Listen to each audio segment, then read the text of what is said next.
So let me understand what are the points which we cover up and discuss till today under the unit number 1 in our subject marketing research. First, we just start up with the definition part of marketing research, where we just see that we have two definitions of marketing research, in which the first one is given by the AMA. As per it, the marketing research is the functions that link the consumer, customers, and public to the marketer through information. These informations will be helpful in identifying the problem and issues, opportunities at the marketplace. These informations will be helpful in creating, modifying, and evaluating our marketing performance, constant based monitoring of marketing performance, and understanding how this marketing processes work. So in sense, we can say that the research is the process with the help of which we are converting the raw data into the informations, and informations will be converted into the knowledge for the decision makers, so that he or she can take a correct decisions at the correct time. The another definitions which we discuss is given by Naresh Malhotra, where we just see that the marketing research is the systematic and objective in identifications, collection, analysis, and disseminations and use of these informations for the purpose of improving decision making related to the identifications and solutions of the problems and opportunities in the marketing. So in the process, we are going to identify first of all what type of information is necessary to resolve the specific problem. Then we will go for the data collection process, where we just try to understand and try to see there should not be any kind of mistakes in data collections. Then next will be the data analysis, and then the disseminations of data, providing the data to the concerned decision makers for the purpose of helping them in taking the decisions. Then we just see the difference between the market research and marketing research. So in market research, we understand that कि भाई आप जब कोई specific area के अंदर specific लोगों का सर्वे करते हो, रिसर्च करते हो, तो उसे हम कहते हैं market research. But marketing research के अंदर आपका कोई स्पेसिफिक जियोग्राफिकल एरिया इंपॉर्टेंट हो सकता है, इंपॉर्टेंट नहीं भी हो सकता है. So in that way the marketing research may be quite broader. उसके बाद हमने डिस्कस किया the classifications and types of marketing research, जहां पे हमने डिस्कस किया कि मार्केटिंग रिसर्च को हम दो पार्ट में डिवाइड कर सकते हैं, problem identification research, problem solving research.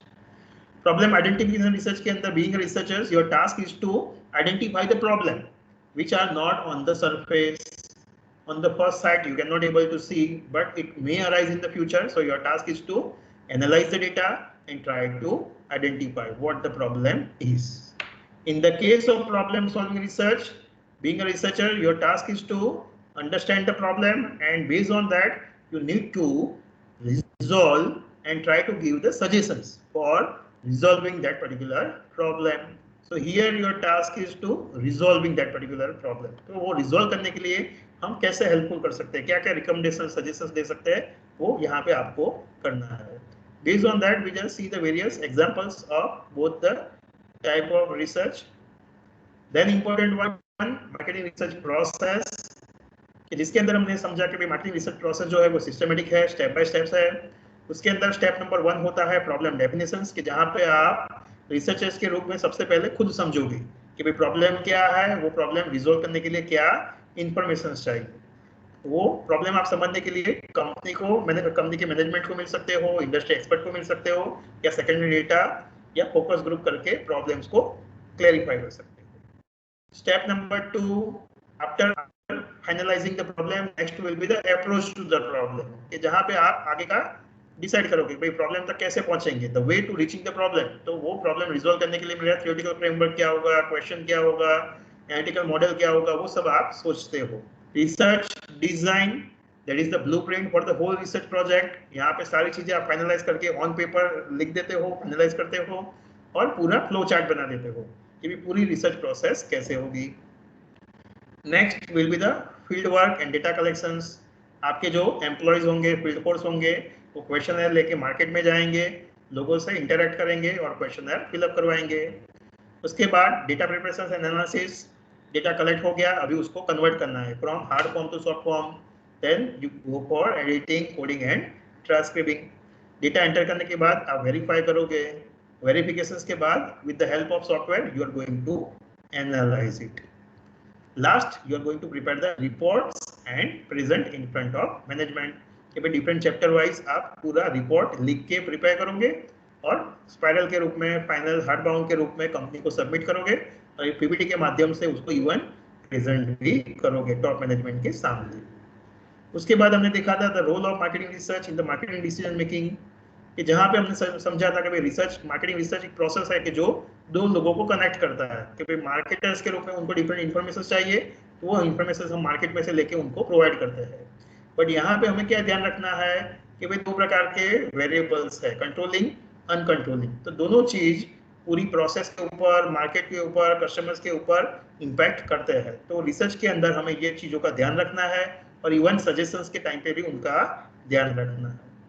उसके बाद हमने डिस्कस किया था difference between the MIS versus MR, जहां पे हमने समझा था MIS जो है वो एक सिस्टम है, सॉफ्टवेयर है कि जिसके अंदर हम कंटिन्यूअसली ऑनगोइंग बेसिस पे डेटा कलेक्ट करेंगे और उसके बेसिस पे, डेटा के बेसिस पे जो मैनेजमेंट है वो डिसीजंस लेगा।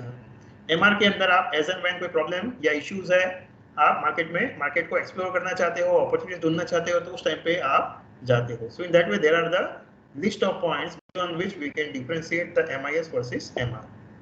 उसके बाद हमने लास्ट डिस्कस किया था the classifications and types of research design। तो रिसर्च डिजाइन जो है वो हमारा ब्लूप्रिंट है, step by step flow chart है कि भी पूरा रिसर्च प्रोजेक्ट कैसे होगा, कौन कौन सी चीजें होगी वो आप फाइनलाइज करते हो। हमने उसके बाद देखा था कि रिसर्च डिजाइन को हम दो पार्ट में डिवाइड कर सकते हैं, एक्सप्लोरेटरी, कंक्लूसिव। एक्सप्लोरेटरी जो रिसर्च है वो स्टार्टिंग फेज है कोई भी रिसर्च प्रोजेक्ट का। So because of that initial stage पे आपके सामने जो इन्फॉर्मेशन है वो लूजली डिफाइन होगी, प्रॉब्लम्स आपको क्लियरली पता नहीं होगा। So because of that it is a little bit flexible and versatile कि भाई आप अपने हिसाब से प्रोसेस करके प्रॉब्लम्स को क्लियरली डिफाइन करोगे, प्रिसाइजली समझोगे। उसका आउटपुट जो होगा वो आपको कंक्लूसिव रिसर्च में हेल्पफुल होगा। तो कंक्लूसिव के स्टार्टिंग में सारी चीजें आपके सामने क्लियर है, प्रॉब्लम क्या है, प्रॉब्लम को सॉल्व करने के लिए क्या इन्फॉर्मेशन चाहिए, क्वेश्चनर क्या होगा, ये सारी चीजें आपकी फाइनलाइज हो जाती है। So in conclusive research you go for the research at the market place. आप लार्ज सैंपल को सिलेक्ट करते हो, उनसे डेटा कलेक्ट करते हो और उसको एनालाइज करके प्रॉब्लम जो है उसका प्रोबेबल सजेशंस देते हो, सॉल्यूशंस देते हो। So the conclusion of this conclusive research will be helpful in decision making. This is a basic comparison between the exploratory versus conclusive। उसके बाद हमने exploratory कैसे यूज होता है वो हमने समझा था।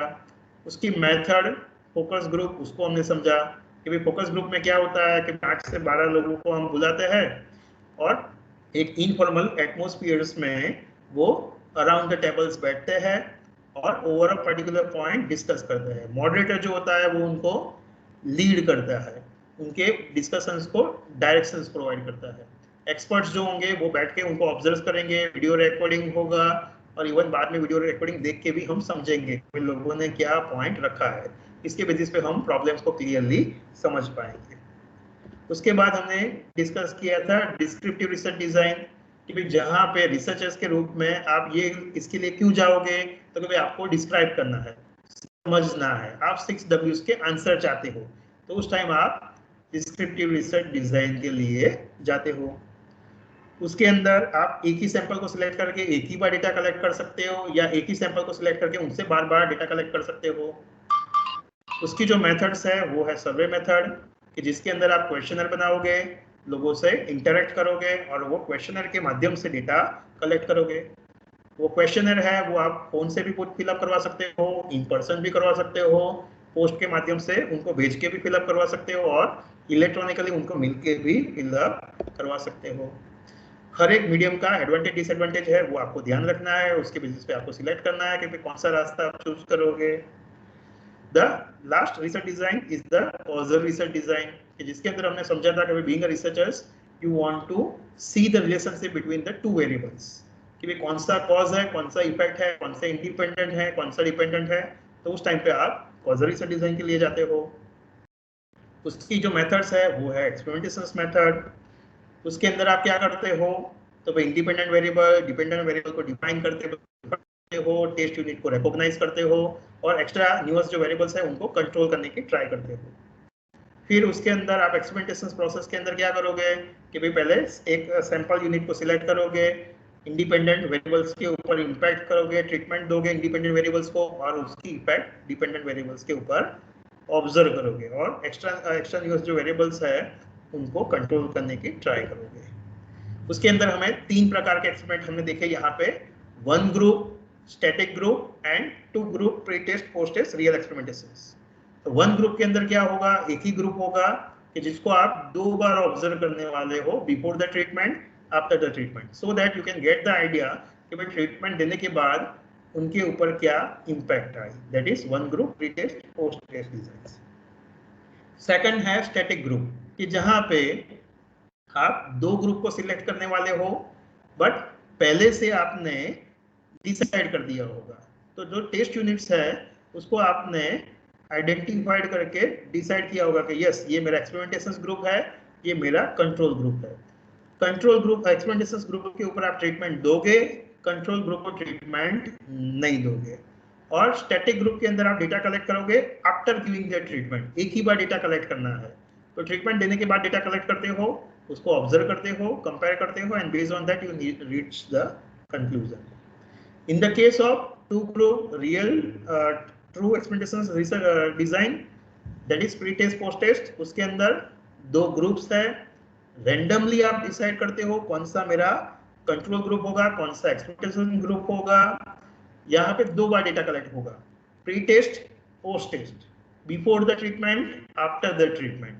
तो before the treatment you just collect the data without defining the control group and experimental group.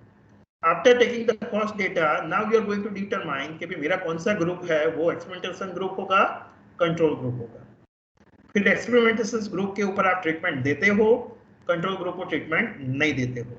After giving the treatment once again you are going to collect the data and now you are going compare कि भाई treatment देने के बाद उनकी impact क्या आई। But real treatment impact अगर आपको जाननी है तो आप जो एक्स्ट्रा न्यूअस वेरिएबल्स है उनको साइड में नहीं रख सकते, बिकॉज द एक्स्ट्रा न्यूअस वेरिएबल्स है वो डायरेक्टली और इनडायरेक्टली रिजल्ट को अफेक्ट करने वाले हैं। तो अगर आपको रियल रिजल्ट जानना है तो एक्स्ट्रा न्यूअस वेरिएबल्स को आपको ट्रीटमेंट इफेक्ट के अंदर ऐड करना पड़ेगा, तभी आप रियल में समझ पाओगे। तो यहाँ पे हमने एग्जांपल्स में एक simply interactive testing effect as a extraneous variables के रूप में उसको सिलेक्ट किया और उसको हमने यहाँ पे ऐड कर दिया। So we just get the real output. And lastly we just compare this all 3 basic research design, exploratory, descriptive and causal. So these are the content of unit number 1.